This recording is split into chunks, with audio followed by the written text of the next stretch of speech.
आज की जो कथा है बहुत ही सुंदर और पौराणिक है। यह कथा सभी सुहागन स्त्रियों को सुख समृद्धि एवं अखंड सौभाग्य का वरदान प्रदान करने वाली माता करवा की व्रत कथा है।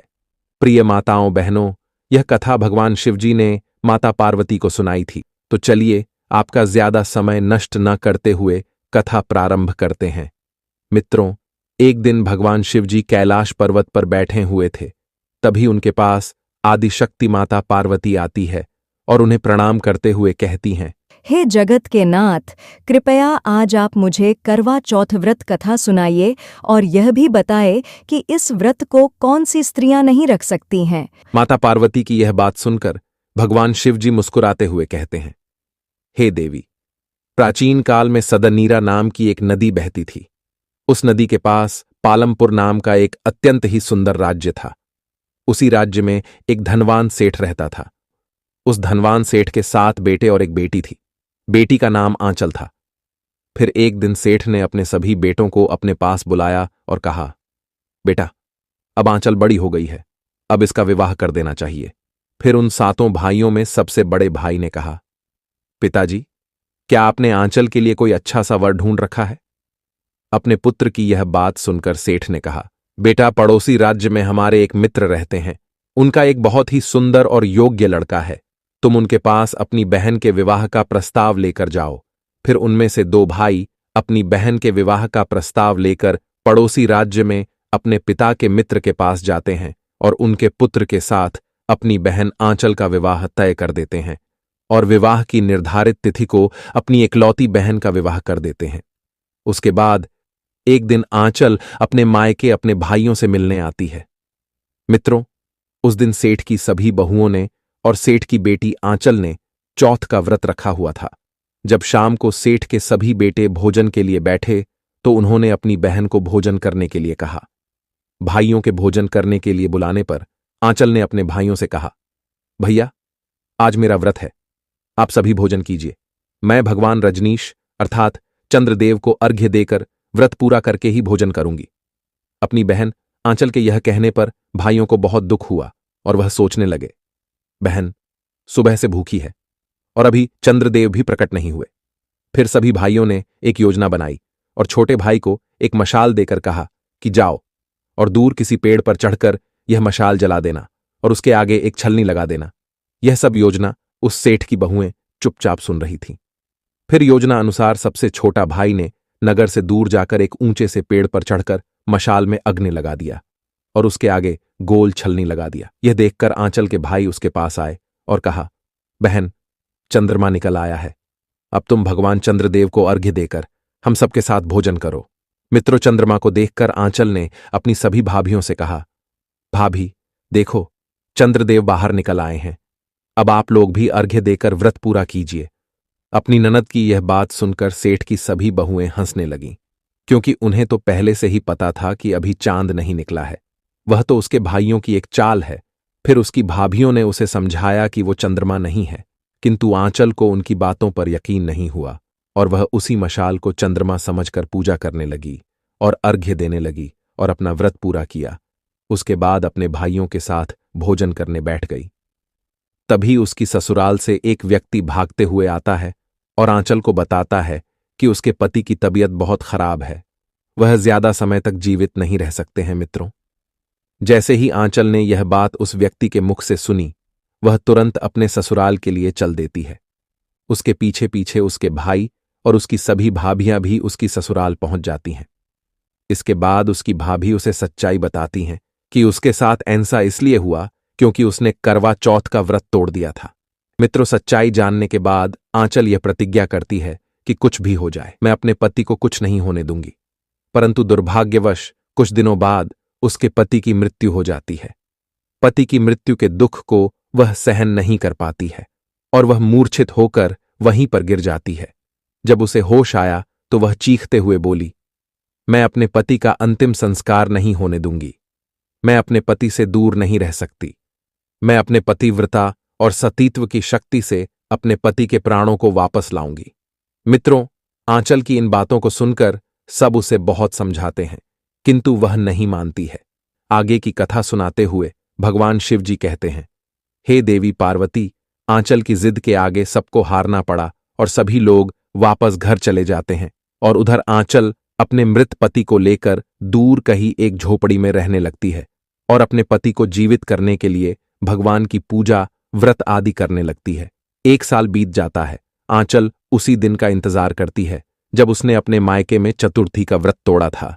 1 वर्ष बीतने के बाद जब फिर से वही कार्तिक मास की चौथ का दिन आता है तो आंचल अपने पति के प्राणों के लिए निर्जला करवा चौथ का व्रत रखती है और अपने पति को पुनर्जीवित करने के लिए आदिशक्ति मां जगदम्बा भवानी से प्रार्थना करती है।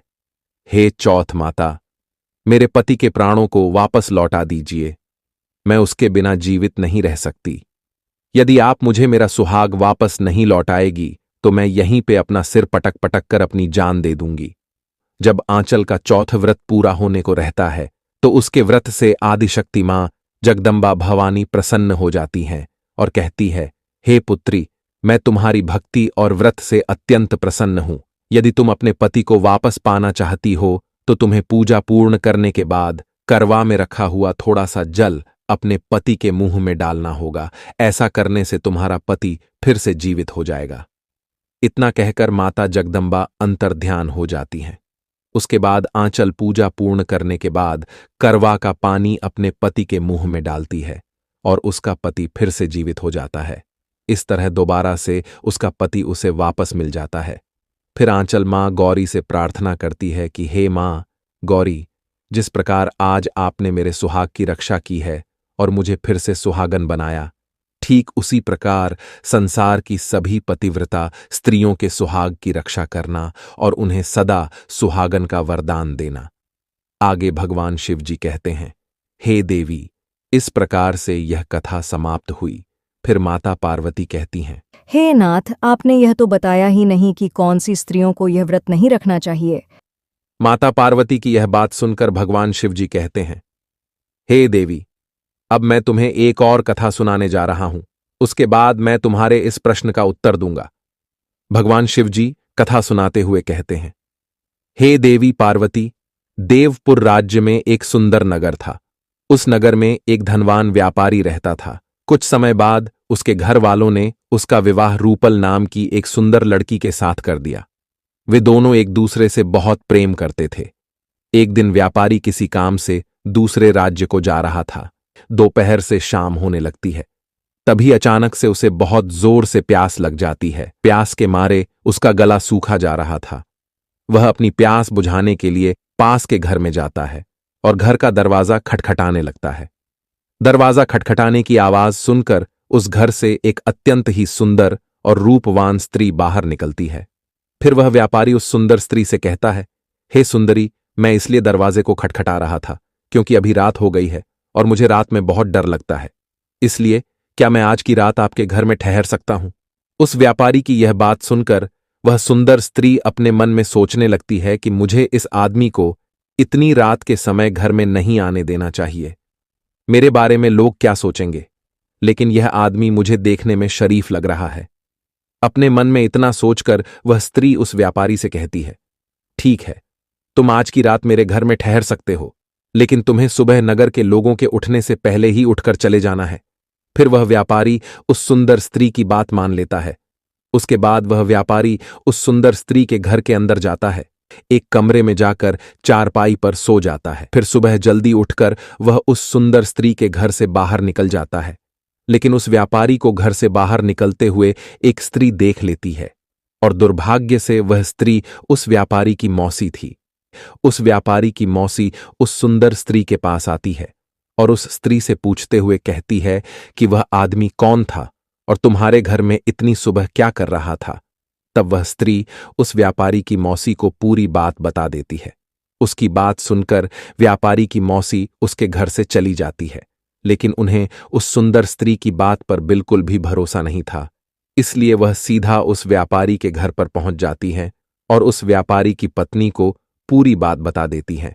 यह बात सुनकर व्यापारी की पत्नी को अपने पति पर शक होने लगता है कि उसके पति का उस स्त्री के साथ कोई संबंध है। फिर उसकी मौसी वहां से वापस लौट आती है। उसके बाद जब व्यापारी अपने घर वापस लौटता है और दरवाजा खटखटाने लगता है तब उसकी पत्नी क्रोध में आकर उसकी पत्नी उससे कहती, सुना है कि आप कल किसी स्त्री के घर पर रुके हुए थे, आप मुझसे क्या छिपा रहे हैं? तब वह व्यापारी अपनी पत्नी से कहता है कि हे प्रिय, कल रात हो गई थी, इसीलिए मुझे उस स्त्री के घर में एक रात व्यतीत करना पड़ा। तुम्हें तो पता ही है कि मुझे अंधेरे से कितना डर लगता है। बस यही इतनी सी बात है। मेरा उस स्त्री के साथ कोई भी संबंध नहीं है। लेकिन अपने पति की बात सुनकर भी उसे विश्वास नहीं हो रहा था, और वह यही बात बार बार कह रही थी कि अगर तुम्हें अंधेरे से भय लगता है तो तुम किसी और के घर पर नहीं रुक सकते थे। मुझे तो लगता है कि तुम्हारा उस स्त्री के साथ जरूर कोई ना कोई संबंध है जिसे तुम मुझे नहीं बता रहे हो। इसी बात को लेकर वह व्यापारी और उसकी पत्नी आपस में लड़ते रहे। उसकी पत्नी को अपने पति से घृणा होने लगी थी और झूठ मूठ का उसकी पत्नी उससे प्रेम करती है। मित्रों, भगवान शिव जी कहते हैं, हे देवी पार्वती, ऐसे ही दिन गुजर रहे थे। लेकिन उसके कुछ दिनों बाद जब वह व्यापारी अपने व्यापार के कार्य से कहीं गया हुआ था तो उसकी पत्नी घर पर अकेली थी। तभी अचानक से उसके घर के सामने से एक अत्यंत सुंदर नवयुवक गुजर रहा था, जिसे देखकर वह व्यापारी की पत्नी उस पर मुग्ध हो जाती है और उस नवयुवक के पास पहुंचकर उससे मीठी मीठी बातें करने लगती हैं, जिससे वह नवयुवक भी उसके रंग रूप को देखकर उस पर मुग्ध हो जाता है और उस व्यापारी की पत्नी के साथ संबंध बनाने लगता है। ऐसे ही कई दिन बीत जाते हैं। फिर जब चौथ आता है तब वह स्त्री अपने पति के लिए करवा चौथ का व्रत रखती है, लेकिन वह अपने पति से चोरी छिपे भोजन कर लेती है और उसके मन में अपने पति के प्रति हीन भावना थी, इसलिए वह ऐसा कर रही थी। और करवा चौथ का व्रत पूरा करने के बाद जैसे ही व्यापारी अपनी पत्नी को अपने हाथों से पानी पिलाने वाला होता है, तभी अचानक से वह व्यापारी जमीन पर मूर्छित होकर गिर जाता है। फिर वह स्त्री भागते हुए नगर के वैद्य को बुलाकर लाती है। फिर वह वैद्य व्यापारी के हाथ की नब्ज देखकर व्यापारी की पत्नी को बताता है कि आपके पति की मृत्यु हो चुकी है, अब इनका अंतिम संस्कार करवा दो। वह वैद्य अभी इतनी बात कह ही रहा था कि तभी व्यापारी के माता पिता वहां पर आ जाते हैं और उस वैद्य की मुख से यह बात सुनकर अपनी बहू पर बहुत क्रोधित हो जाते हैं। उसके ससुर उससे कहते हैं, अरे पापिनी, तूने यह क्या कर डाला? मेरे बेटे को मार डाला। तूने अवश्य ही कोई पाप कर्म किया है जिसका फल आज मेरा पुत्र भुगत रहा है, इसलिए अब तू मेरे घर में नहीं रह सकती है। तब व्यापारी की पत्नी अपने ससुर से कहती है कि नहीं नहीं पिताजी, मैंने ऐसा कुछ भी नहीं किया, और अगर आप मुझे घर से निकाल देंगे तो मैं कहां जाऊंगी? फिर उस व्यापारी के पिता उससे कहते हैं, अरे दुराचारिणी औरत, तू कहीं पर भी जाकर मर जा, लेकिन अब तू मेरे घर में बिल्कुल भी नहीं रह सकती है। चाहे तू किसी नदी में कूदकर अपने प्राण त्याग दे, हमें इससे कोई फर्क नहीं पड़ेगा। व्यापारी की पत्नी से इतना कहकर वह उसे घर से धक्का मारकर बाहर निकाल देते हैं। फिर व्यापारी की पत्नी वहां से एक वन की तरफ जाने लगती है। व्यापारी की पत्नी वन के अंदर जा ही रही थी कि तभी अचानक से वह देखती है कि एक सन्यासी महात्मा एक बड़े से वृक्ष के नीचे बैठकर ध्यान साधना में लीन है। सन्यासी महात्मा को देखकर व्यापारी की पत्नी महात्मा जी के पास पहुंच जाती है और जोर जोर से विलाप करने लगती है। उसके विलाप की आवाज सुनकर महात्मा जी अपनी आंखें खोलते हैं। फिर वे सन्यासी महात्मा अपनी दिव्य दृष्टि से उस व्यापारी की पत्नी के जीवन में घटित सभी घटनाओं का दृश्य देख लेते हैं। तब व्यापारी की पत्नी महात्मा जी से कहती है, हे मुनिवर, क्या हुआ? आप कुछ बोल क्यों नहीं रहे हैं? उस व्यापारी की पत्नी की यह बात सुनकर सन्यासी महात्मा उससे कहते हैं, हे पुत्री, तुम्हारे एक पाप कर्म की वजह से आज तुम्हारे पति की मृत्यु हो गई है। तुम्हें याद है ना कि जब एक दिन तुम्हारा पति व्यापार के काम के लिए दूसरे नगर गया हुआ था और वहां एक स्त्री के घर में रुक गया था, जिसके कारण तुम अपने पति से बुरा व्यवहार करने लगी थी और अपने पति के प्रति बदले की भावना लेकर तुम एक नवयुवक को देखकर उस पर मुग्ध हो गई और उसके साथ संबंध बनाने लगी। फिर जब करवा चौथ का व्रत आया तब तुमने अपने पति के लिए झूठा व्रत किया, क्योंकि तुमने अपने पति से चोरी छिपे भोजन कर लिया था और माता चौथ का अपमान किया, इसलिए आज तुम्हारे पति की मृत्यु हो गई है।